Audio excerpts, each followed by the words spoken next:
केंद्र सरकार का ईपीएस पेंशन पर बड़ा फैसला जारी। मिनिमम पेंशन में बढ़ोतरी को लेकर फाइनल तारीख जारी। 65 लाख पेंशन धारकों को मिलेगा बड़ा तोहफा। पेंशन को लेकर 2 नए नियम जारी हो गए हैं, जिसका सीधा असर पेंशन पर होगा। अभी अभी का नया फैसला आया है, देखिए वीडियो में पूरी रिपोर्ट।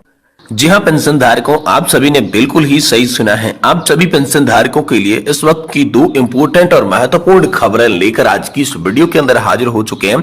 जी हां दोस्तों, पेंशन धारकों के लिए बहुत ही इंपोर्टेंट खबरें हैं।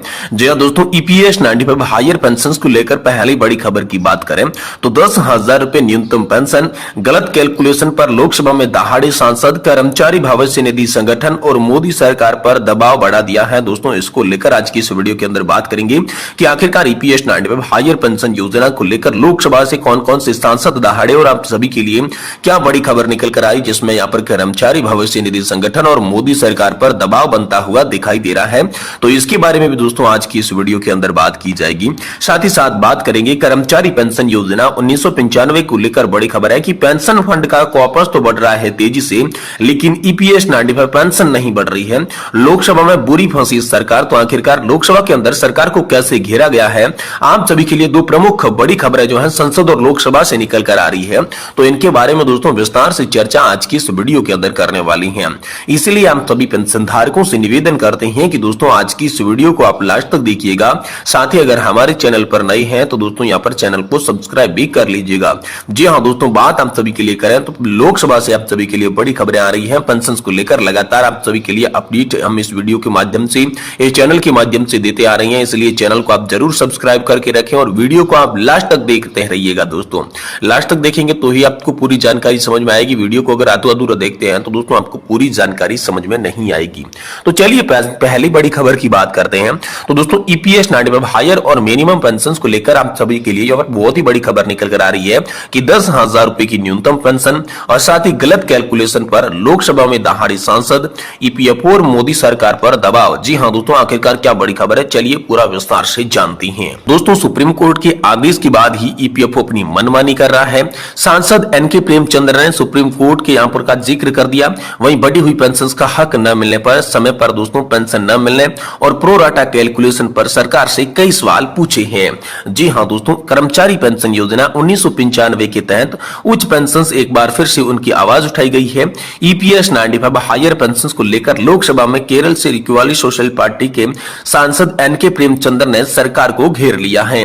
श्रम मंत्रालय, कर्मचारी भविष्य निधि संगठन और प्रधानमंत्री नरेंद्र मोदी पर सीधा सवाल दागते हुए पूछा कि आखिरकार कर्मचारियों को उच्च पेंशन और न्यूनतम पेंशन का लाभ क्यों नहीं मिल रहा है।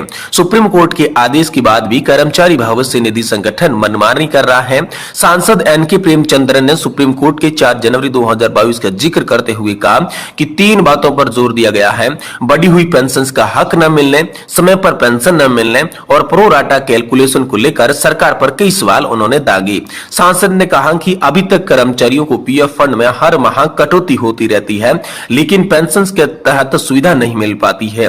हर महीने के बाद पेंशन की मांग उठने लगती है। श्रम मंत्रालय ने भी पेंशन बढ़ाने की बात कही है, इसको बढ़ाने की जरूरत भी है। सिफारिशें जारी की जा चुकी है, मंत्रालय ने ओके भी किया है।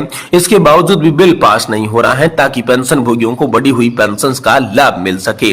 मौजूद समय में किसी को 3,000 रुपए, किसी को 4,000 रुपए, किसी को 2,000 रुपए तक की पेंशन मिल रही है, जबकि करीब 10,000 रुपए की पेंशन उन्हें मिलनी चाहिए। 8,000 रुपए तक की न्यूनतम पेंशन तो देना ही चाहिए। ये मांग सुप्रीम कोर्ट के फैसले को भी यहाँ पर सही ठहरा रही है। वहीं पेंशन भोगियों पर समय पर नहीं मिल रही है पेंशन, इसको लेकर बात कही। सांसद एनके प्रेमचंद्रन ने कहा कि पेंशनर्स को समय पर राशि नहीं मिल रही है, जो मिल रही है वह समय पर नहीं मिल रही है। पेंशन भुगतान में लेट क्यों हो रहा है? पेंशन भोगियों का कानूनी अधिकार है, इसके बावजूद भी पेंशन दोस्तों ने समय पर नहीं मिल रही है। समय पर पेंशन न मिलने से कई यहाँ पर जो है रिमांड देना पड़ता है। एरियर के साथ पैसा भी मिलता है, लेकिन उनका ब्याज भी नहीं दिया जाता। अगर समय पर पेंशन नहीं मिले तो घर कैसे चलेगा? वहीं पेंशन की गणना और सुप्रीम कोर्ट के फैसले के खिलाफ है। जहां दोस्तों सांसद ने प्रो राटा कैलकुलेशन मेथड पर सवाल उठाए। उन्होंने सुप्रीम कोर्ट के 4 नवंबर 2022 के फैसले में कहा कि पेंशनर्स का पैसा कैलकुलेशन इसकी एक्चुअल वेजेस पर होना चाहिए, जैसा हाई वेजेस पर होता है वैसे हाई पेंशन होनी चाहिए, लेकिन अब तक इसे लागू नहीं किया गया है। एक्चुअल पेंशन में भी कम राशि यहां पर बन रही है। 35% का नुकसान यहां पर जो है पेंशन धारकों को देखने को मिल रहा है। प्रोराटा कैलकुलेशन पेंशन भोगियों का भी मान नहीं रखता है। इस पर भी उन्होंने आपत्ति जताई। क्या सही प्रतिशत पर पेंशन मिल पाएगी? क्या कोई बैठक होने वाली है? ये दोस्तों सवाल जो है एनके प्रेमचंद्रन जी ने पेंशन धारकों को लेकर संसद के अंदर दोस्तों सरकार और कर्मचारी भविष्य निधि संगठन पर दागी। दोस्तों कुछ समय पहले ही बात सामने आई थी कि हाई वेजेस पर जो गणना करती हैं, क्या पेंशन में उतना रहेगा जो मिल पा रही है?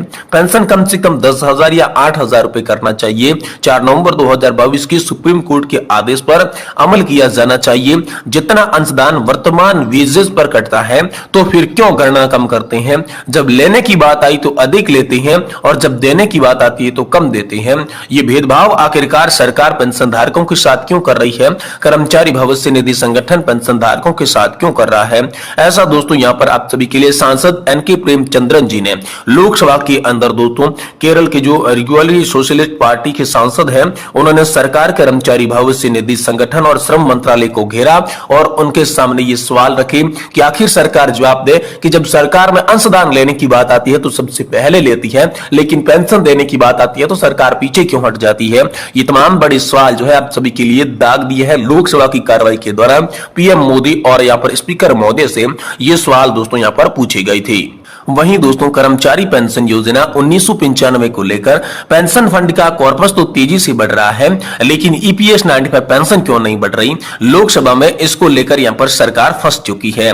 जी हां दोस्तों, ईपीएस 95 पेंशन के मुद्दे को रखते हुए कोल्हापुर सांसद छत्रपति साहू महाराज ने भी सवाल दागे। पेंशनर्स का कॉर्पस 2022-23 में मिला 51,000 करोड़ रुपए का ब्याज, न्यूनतम पेंशन 9,000 रुपए तक करने की मांग। वहीं पेंशन भोगियों की तकलीफ दूर करने की 4 प्रमुख मांगे आपके सामने रखी। तो चलिए आपको 4 प्रमुख मांगे विस्तार से बताती हैं। देखिए, कर्मचारी पेंशन योजना 1995 में कर्मचारी भविष्य निधि संगठन यानी कि दोस्तों ईपीएफओ के और साथ ही केंद्र की मोदी सरकार और देश की 78 लाख पेंशन भोगियों का दर्द जो है वो लोकसभा में सलका है। जी हां दोस्तों, सरकार और कर्मचारी भविष्य निधि संगठन को घेरते हुए महाराष्ट्र के सांसद ने सरकार से ईपीएस 95 न्यूनतम पेंशन पर तीखे सवाल दाग दिए हैं। कोल्हापुर के सांसद छत्रपति साहू महाराज ने मांग किया कि ईपीएस 95 के तहत सेवानिवृत्त कर्मचारियों की पेंशन 9,000 रुपए प्रति माह किया जाए और भविष्य के लिए महंगाई निर्देशों से इन्हें जोड़ा जाए। महंगाई से पेंशन सुरक्षित नहीं है। इसके अलावा पिछले 10 वर्षों से 1 रुपया भी यहां पर जो है नहीं बढ़ाया गया है। सरकार का ध्यान इस ओर आखिरकार आकृष्ट क्यों नहीं हो पा रहा है? देश भर के 75 लाख सेवानिवृत्त ईपीएस 95 पेंशन भोगियों से संबंधित है। पेंशन धारकों की हालत दयनीय है। उन्हें कम से कम 1451 रुपए का सेवानिवृत्ति वेतन दिया जा रहा है। घरेलू गैस सिलेंडर की कीमत भी 1200 रुपए है। स्थिति में औसत 1451 रुपए में कैसे वे जी पाएंगे? साहू छत्रपति जी ने आंकड़े बताते हुए पेंशन फंड में कॉर्पस भी बढ़ा है। 2017-18 में 3,93,000, 2022-23 में यहां पर 7,80,000 करोड़ रुपए की वृद्धि हुई। पेंशन कॉर्पस 2022-23 में 51,000 करोड़ रुपए का ब्याज आया, लेकिन जो 14,400 करोड़ रुपए की पेंशन थी वो टूट गई और न्यूनतम पेंशन जो थी वो 9,000 रुपए तक करने की उन्होंने बड़ी मांग की। साथ ही संविधान की धारा 41 में वृद्धावस्था सेवानिवृत्ति पेंशन योजनाओं का भी प्रावधान है। पेंशन भोगियों का कहना है कि स्वाभाविक रूप से पुराने पेंशन धारकों को बर्बाद जीवन पर सरकार की उदासीनता चौंकाने वाली है। संविधान की धारा 41 की वृद्धावस्था सेवानिवृत्ति वेतन योजनाओं का प्रावधान है, इसलिए उसमें न केवल वरिष्ठ सेवानिवृत्ति वेतन धारकों की बल्कि बीमारियों और विकलांगताओं में शामिल है।